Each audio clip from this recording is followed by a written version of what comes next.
이명박 정부 시절 청와대와 국무총리실의 민간인 사찰에 대해 당시 검찰이 수사를 축소하고 은폐했다는 진상조사 결과가 나왔습니다.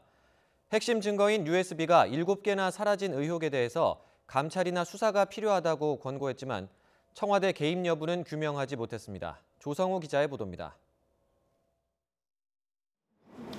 지난 2008년 당시 KB 한마음 대표 김종익 씨는 국무총리실 소속 공직윤리지원관실의 전방위 사찰과 압력을 받아 자리에서 물러났습니다.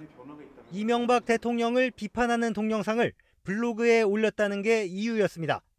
이후 김 씨 말고도 정치권과 언론계 등을 두루 겨냥한 불법 사찰이 줄줄이 확인됐지만 윗선을 밝히진 못했습니다. 검찰 과거사위원회는 세 차례나 진행된 검경 수사 과정을 다시 들여다봤습니다.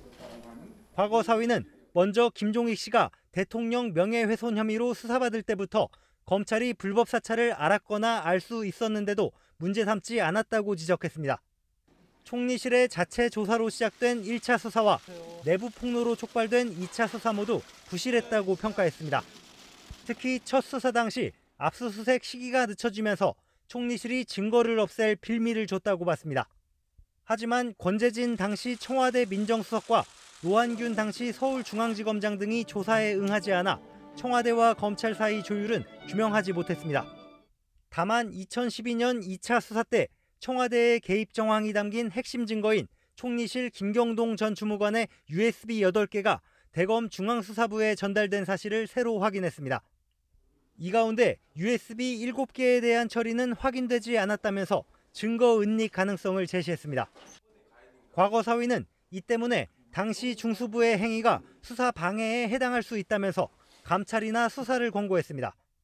이에 대해 최재경 당시 중수부장은 입장문을 통해 당시 USB를 수사팀에 인계했다며 과거사위 결론은 사실이 아니라고 강력히 부인했습니다. 과거사위는 정치 권력에 대한 수사 은폐를 막기 위해서 검찰을 견제할 공수처 설치 등이 필요하다고 권고했습니다. 검찰의 고위 간부뿐만 아니라 이명박 정부의 청와대에서 누가 지시를 했는지, 어떤 부당한 영향력을 행사했는지를 낱낱이 밝혀야 된다고 생각합니다.